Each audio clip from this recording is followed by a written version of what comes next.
అందరికీ నమస్కారం. ఈరోజు టీచర్ ఎలిజిబిలిటీ టెస్ట్ పేపర్ 2లో తెలుగు విషయానికి సంబంధించి భాషా భాగాలు రెండవ భాగాన్ని అందులో రెండవ భాగంలో కొన్ని అంశాలను చర్చిద్దాం. గత క్లాస్లో మనము భాషా భాగాలు 1 అనేటువంటి క్లాస్లో క్రియలు కాకుండా అంటే అవ్యయాల వరకు చెప్పుకున్నాం. నామవాచకాలు, సర్వనామాలు, విశేషణములు, అవ్యయాల వరకు చెప్పుకున్నాం. ఇప్పుడు క్రియల దగ్గర నుంచి చూద్దాం. ఇక క్రియ ఏంటి? క్రియ అంటే పని. క్రియ అంటే పనిని తెలిపేది, స్థితిని తెలిపేది అని కూడా అంటాం. ఇక్కడ ఎవరి పని చెప్తుంది మరి క్రియ అనేది? అంటే కర్త చేసేటువంటి పనిని తెలుపుతూ ఉంటుంది. అంటే ఉదాహరణకు ఒక వాక్యాన్ని తీసుకుంటే నేను చదువుతున్నాను, నేను చదువుతున్నాను అనే వాక్యంలో ఇక్కడ క్రియ ఏంటి? చదువుతున్నాను అనేది క్రియ. అది మనకు తెలుస్తుంది, గుర్తుపట్టగలం మనం. పనిని తెలుపుతుంది. మరి ఎవరు చేసే పనిని తెలుపుతుంది? కర్త చేసేటువంటి పనిని తెలుపుతుంది. నేను చదువుతున్నాను అంటే ఇక్కడ కర్త ఏం చేస్తుండు? చదువుతుండు. అంటే ఇక్కడ చదువు అనేది ఒక క్రియాపదం అని గుర్తుపట్టాలి. క్రియలకి మూల రూపాలని ధాతువులు అంటాం.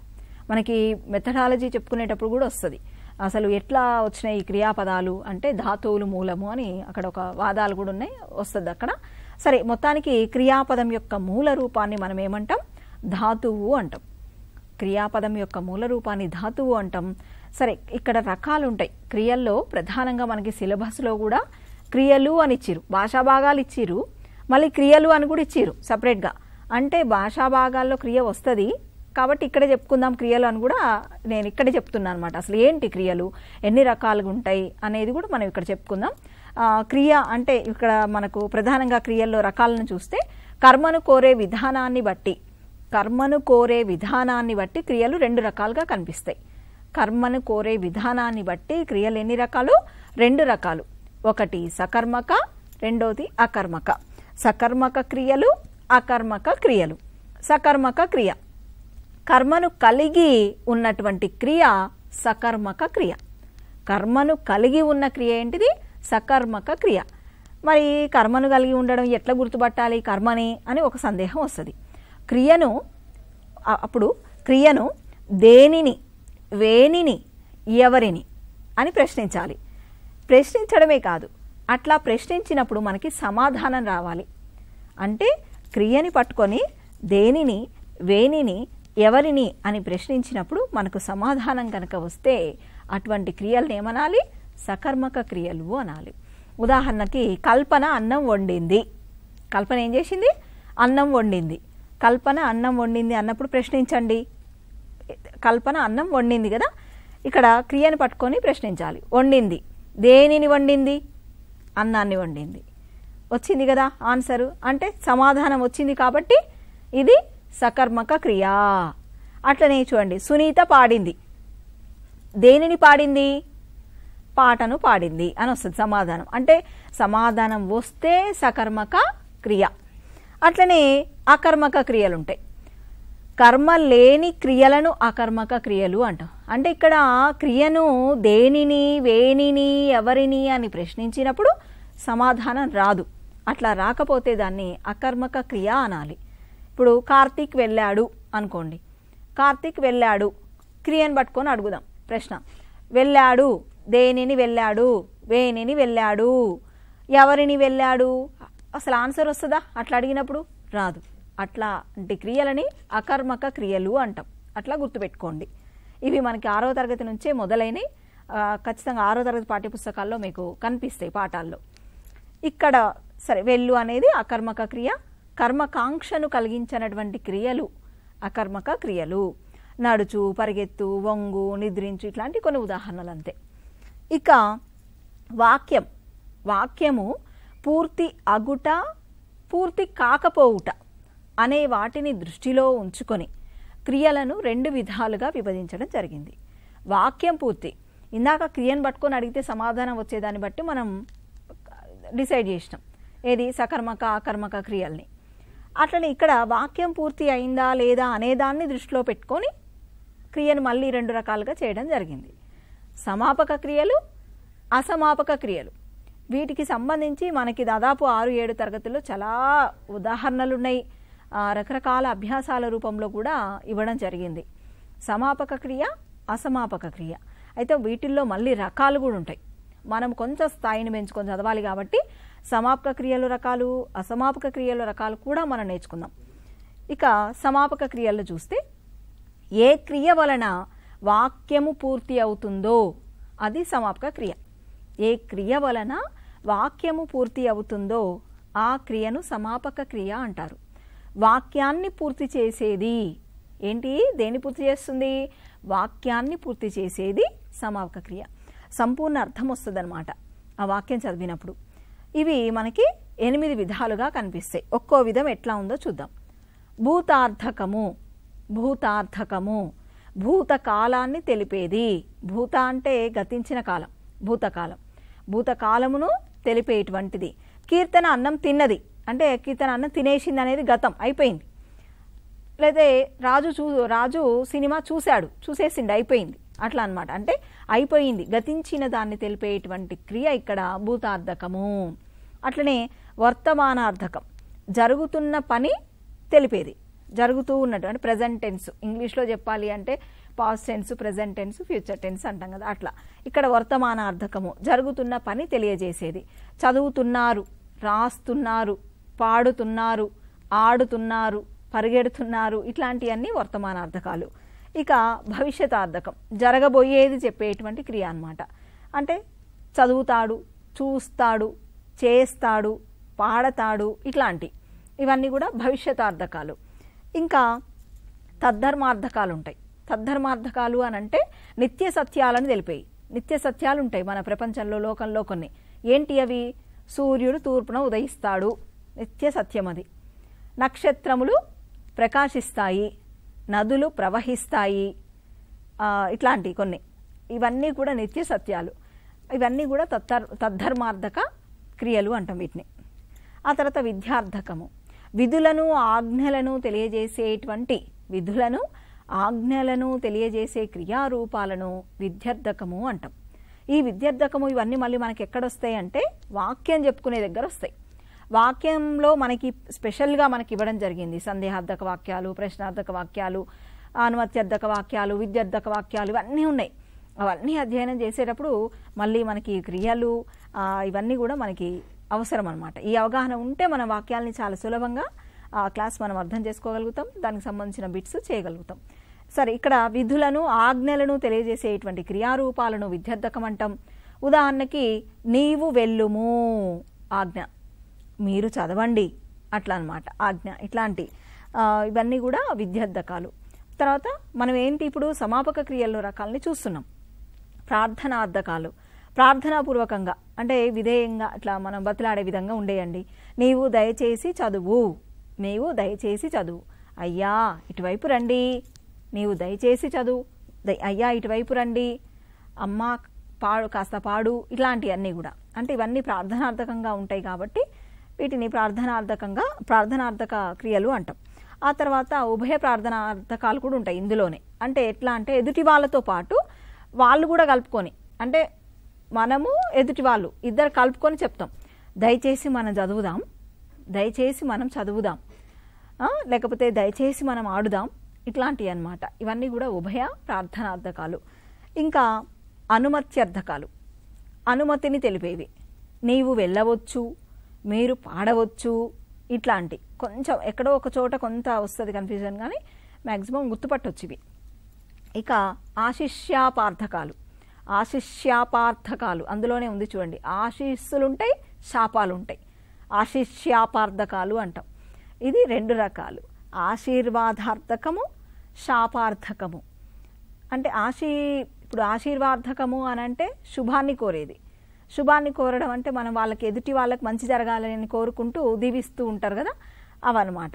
మీకు సకల శుభాలు కలుగుగాక, మీకు సకల శుభాలు కలుగుగాక, ఆయుష్మాన్ భవ, దీర్ఘ సుమంగళి భవ, ఇట్లా అంటూ ఉంటారు. ఇవన్నీ ఏంటి? విజయీ భవ, టెట్రాస్ రాయబోయే వాళ్ళందరికి మంచి మార్కులు రావాలి, విజయీ భవ అంటాం. అంటే అదంతా కూడా ఆశీర్వాదార్థకం అట్లా. తర్వాత శాపార్థకం, శాపార్థకం అంటే ఇంకా ఎదుటి వాళ్ళ నాశనాన్ని కోరుకోవడం, లేకపోతే వాళ్ళకి నష్టం జరగాలి అని కోరుకునేటువంటి క్రియలు. ఇవి చూడండి, ఉదాహరణకి నీకు అన్ని కష్టములే వచ్చుగాక, నీకు అన్ని కష్టములే వచ్చుగాక, నీ వ్యాపారంలో నష్టములే వచ్చుగాక, ఇట్లా అన్నమాట. ఇవన్నీ కూడా శాపార్థకములు. ఇక అసమాపక క్రియలు చూస్తే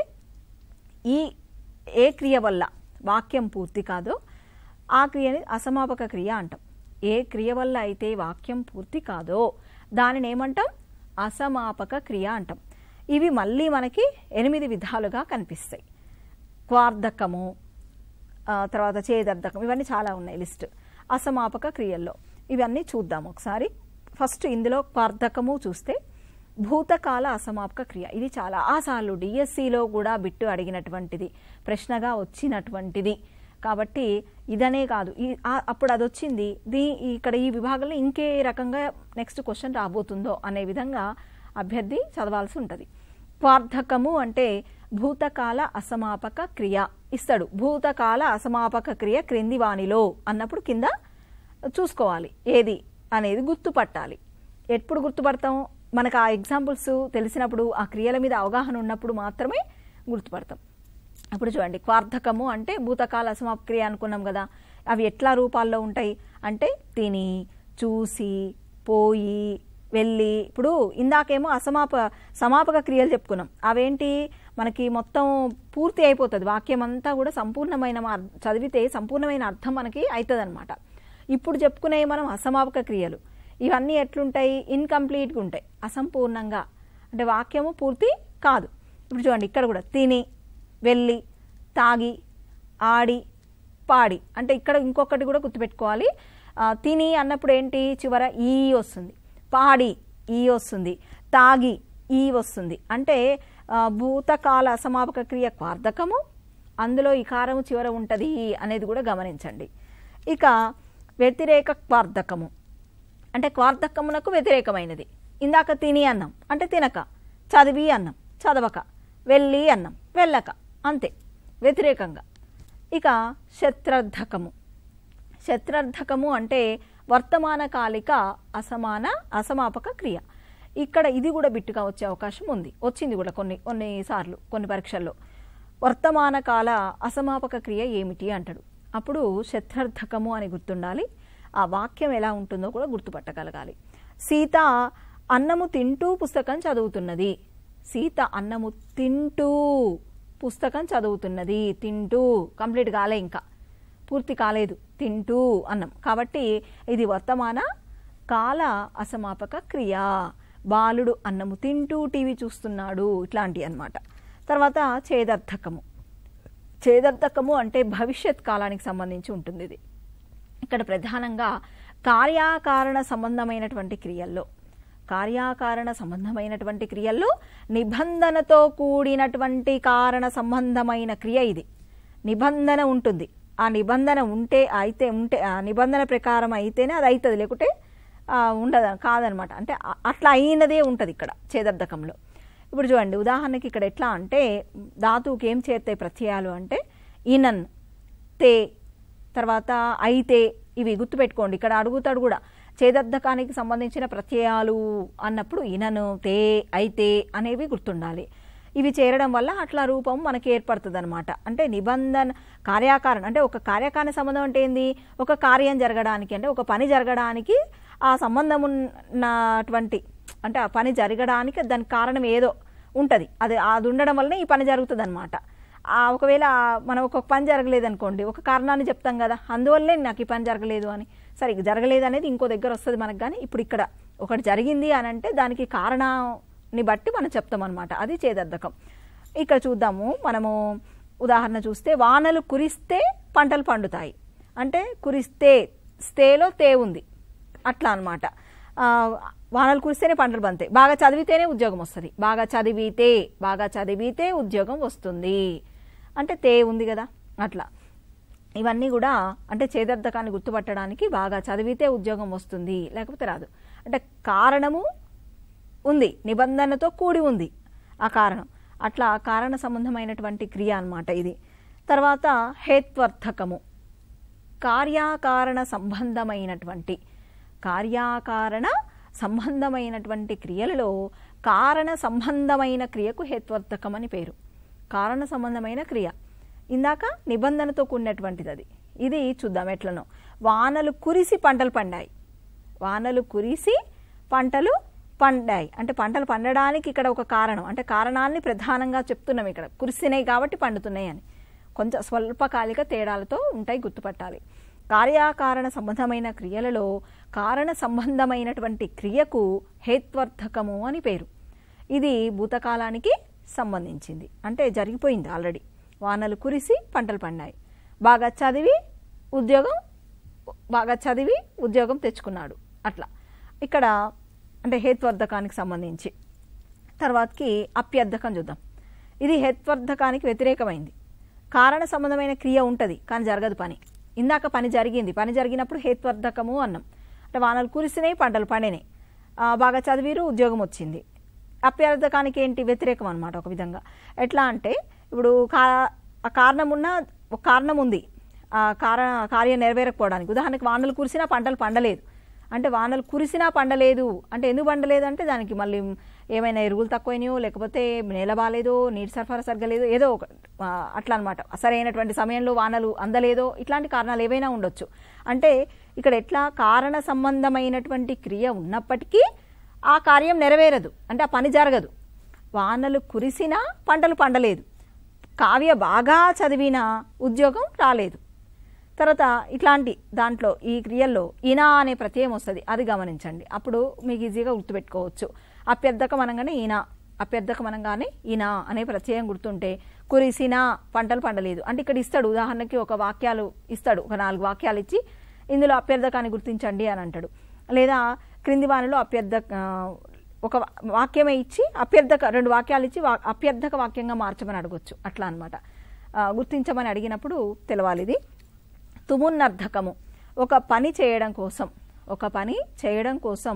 మరొక పని చేసినప్పుడు ముందుగా చెప్పబడిన ఒక పని చేయడం కోసం మరొక పని చేస్తాం. అట్లా ముందుగా చెప్పబడిన దాన్ని తుమున్నర్థకం అంటాం. ఇప్పుడు ఉదాహరణకి నేను ఆటలాడాలంటే నాకు ఒక మైదానం కావాలి. అంటే నేను ఆటలు ఆడడానికి మైదానానికి పోతా. అట్లనే ఇప్పుడు సపోజ్ ఒక బాలుడు పాఠశాలకు చదువని పోయాను, ధోని మైదానమునకు ఆడన్ పోయాను. బాలుడు పాఠశాలకు చదవని పోయాను అంటే ఒక కార్యము, ఒక పని చేయడం కోసము మరొక పని చేస్తున్నాం. అప్పుడు ముందు చెప్పబడిన దాన్ని అంటే ఆ క్రియని తుమున్నర్థకం అంటాం. అట్లనమాట.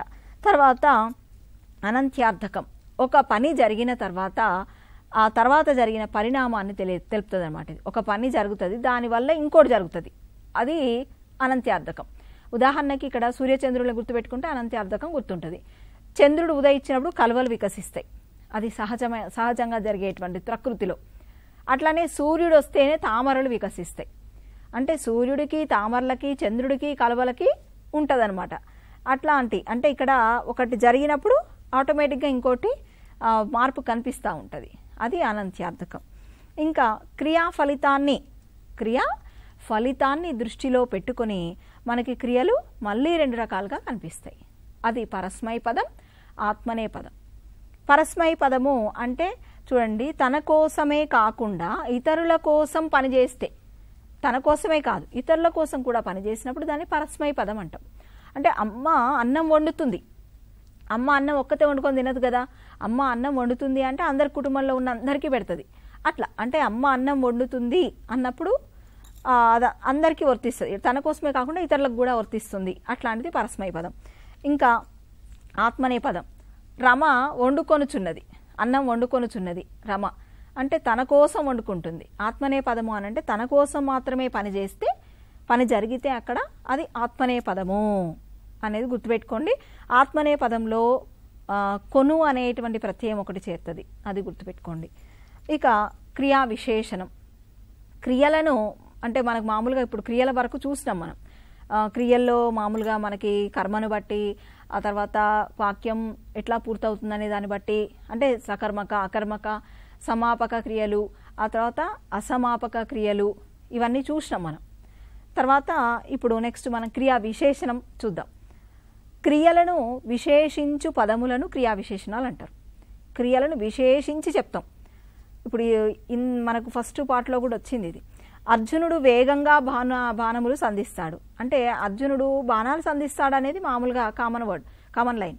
కానీ వేగంగా సంధిస్తాడు అంటే వేగంగా అని చెప్పినప్పుడు పర్టికులర్గా విశేషించి చెప్తున్నాం అక్కడ అనేది. అంటే అట్లా చెప్పినప్పుడు గాలి వీస్తుంది, కామన్గా నెమ్మదిగా గాలి వీస్తుంది అన్నప్పుడు క్రియా విశేషణం నెమ్మదిగా అని పెడుతున్నాం కాబట్టి నెమ్మదిగా వీస్తుంది అన్నప్పుడు క్రియా విశేషణం. ఇట్లా తర్వాత ఒక క్రియ ఎప్పుడు అంటే క్రియా విశేషణాలు మళ్ళీ మనకి ఎట్లా గుర్తుపట్టాలి, ఇంకో రకంగా కూడా వస్తాయి. ఒక క్రియ ఎప్పుడు ఎలా ఎక్కడ జరిగిందో చెప్తుంది క్రియా విశేషణం అనేది. మధ్యాహ్నం నా కూతురు పట్టెడన్నం పెట్టింది. మధ్యాహ్నం అంటే ఇక్కడ చూడండి క్రియ ఎప్పుడు ఎలా ఎక్కడ జరిగిందో కూడా చెప్తుంది అనమాట. మధ్యాహ్నం నా కూతురు పట్టెడన్నం పెట్టింది అన్నప్పుడు మధ్యాహ్నం అనేది ఇక్కడ క్రియా విశేషణం. పట్టెడన్నం అనేది కర్మగా ఉంటుంది, నెక్స్ట్ విశేషణం ఈ పదం. అయితే ఇక్కడ మధ్యాహ్నము క్రియా విశేషణం అనేది గుర్తుపట్టాలి. అంటే సమయానికి సంబంధించి కూడా క్రియా విశేషణాలు కనబడతా ఉంటాయి. ఒక క్రియ ఎప్పుడు ఎలా ఎక్కడ జరిగిందో చెప్తుంది. తర్వాత విభక్తులు అంటే మనకి ఇది సిలబస్లో ప్రత్యేకంగా కూడా ఇవ్వడం జరిగింది. విభక్తులు అనేది అంటే మనకు సిలబస్లో ప్రత్యేకించి ఉన్నటువంటి వాటిని కొంచెం చదవండి, ఎక్కువ దాన్ని చూడండి. అంటే మనకు అందులో మిళితమై వస్తున్నప్పటికీ క్రియలు ఉన్నాయి, సపరేట్గా ఇచ్చిరు, భాషా భాగాల్లో కూడా వస్తాయి. అంటే దానికి సంబంధించి కొంత అవగాహనని మనం ఎక్కువ పెంచుకోవాలి అని అర్థం, లోతుగా అధ్యయనం చేయాలి అని. సరే, విభక్తులు విషయానికి వస్తే విభక్తులు కూడా చిన్నప్పటి నుంచి అందరం చదువుతున్నవి. 6వ తరగతి నుంచి ఇంకా చెప్పాలంటే చిన్న క్లాసులో ప్రాథమిక స్థాయిలోనే పరిచయం అయితే 6వ తరగతిలో ఇంకా ఎక్కువ వాటిని ఉపయోగించడం, పిల్లలతో అభ్యాసాలు రకరకాలుగా చేయించేటువంటి అభ్యాసాలు మనకి 6వ తరగతి పాఠ్యపుస్తకాలలో కనిపిస్తాయి. తెలుగు పాఠ్యపుస్తకాలలో పాఠ్యాంశాల చివర ఉన్నాయి విభక్తులు. ఇక దాని విషయానికి వస్తే భాషకు సంబంధించినటువంటి ప్రత్యయాలను కొన్ని విభాగాలుగా చేసిరు. అట్లా విభాగాలుగా చేసి వాటికి విభక్తులు అని పేరు పెట్టడం జరిగిందనమాట.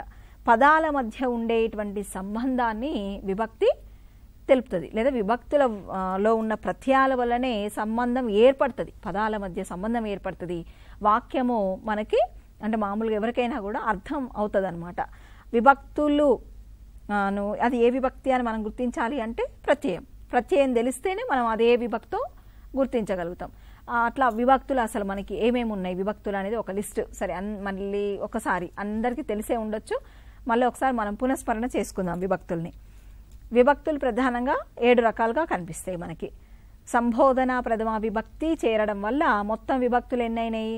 8 విభక్తులుగా కనిపిస్తూ ఉంటాయి. సరే, ఇందులో మనం చూస్తే ఒక్కొక్క విభక్తిని కనుక చూస్తే డూము ఊలు ప్రథమ విభక్తి. మరి ఇక్కడ డూము ఊలు ప్రథమ విభక్తి అంటే ఎట్లా క్వశ్చన్స్ అంటే ఇంత చిన్న క్వశ్చన్స్ అంటే డూము ఊలు ప్రథమ విభక్తి లేకపోతే ప్రథమ విభక్తి ప్రత్యయాలు ఏమిటి అని అడగకపోవచ్చేమో, కానీ ఏవైనా వాక్యాలు ఇచ్చి ఇందులో లోపించినటువంటి విభక్తులు ఈ క్రింది వానిలో ఏవి అని అడిగే అవకాశాలు ఉండొచ్చు. అట్లా విభక్తుల్ని నేర్చుకుందాం.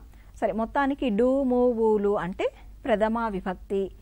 నిన్, నున్, లన్, కూర్చి, గురించి ద్వితీయ విభక్తి. చేతన్, చేన్, తోడన్, తోన్ అంటే చతుర్థి విభక్తి. తర్వాత కొరకున్, కై అంటే చతుర్థి విభక్తి. వలనన్, కంటెన్, పట్టి. వలనన్, కంటెన్, పట్టి పంచమి విభక్తి. కిన్, కున్, యొక్క, లోన్, లోపలన్ షష్ఠి విభక్తి. కిన్, కున్, యొక్క, లోన్, లోపలన్.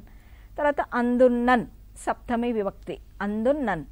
ఆ తర్వాత ఓ, ఓయి, ఓరి, ఓసి ఇట్లాంటి అన్నీ కూడా సంబోధనార్థకాలు కాబట్టి సంబోధన విభక్తి, సంబోధన ప్రథమ విభక్తి అంటూ ఇవన్నీ కూడా మనకి విభక్తులు. వీటిని పదాల మధ్య సంబంధాన్ని తెలపడానికి ఉపయోగిస్తాం. ముఖ్యంగా విభక్తులు వస్తేనే సమాసాలు వస్తాయి, అది ప్రధానంగా ఇక్కడ చెప్పదలుచుకున్నది.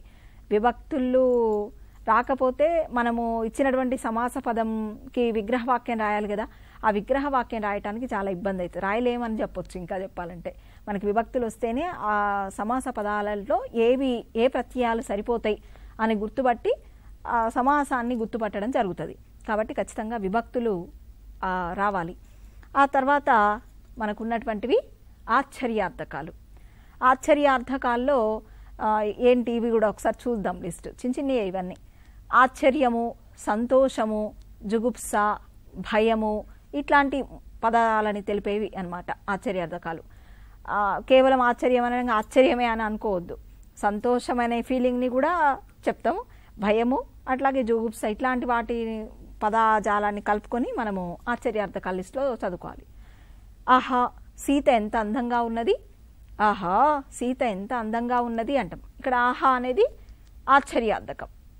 చి చి ఇది అస్సలు బాగాలేదు, చి చి ఇది అస్సలు బాగాలేదు అంటే మనకు అది నచ్చలేదు, దాని పట్ల మనకు ఒక జుగుప్స భావం ఉంది. లేకపోతే చీచి ఇతడు దుర్మార్గుడు అంటాం. ఆ చీచి అనేది ఆశ్చర్యార్థకం అనేది గమనించాలి. అయ్యో ఆమెకు అంత కష్టం వచ్చిందా అంటాం. అయ్యో అయ్యో అంటే ఆశ్చర్యార్థకం. ఆ తర్వాత ఆహా ఇవన్నీ మొత్తం ఒక ఆహా, అయ్యో, భలి, లేకపోతే బలి బలి, బలిరా ఇట్లాంటివన్నీ కూడా ఆశ్చర్యార్థకాల లిస్టులో ఉంటాయి. దీనికి ఇంకొకటి ఏంది గుర్తు కూడా, నిలువు గీత ఉండి కింద చుక్క ఉంటుంది కదా, అది ఎక్స్క్లమేటరీ మార్క్ అంటాం ఇంగ్లీష్లో. అయితే ఆశ్చర్యార్థకము, ఆశ్చర్యార్థకాలని లిస్టు ఒకసారి గుర్తుపట్టే విధంగా చూసుకోండి.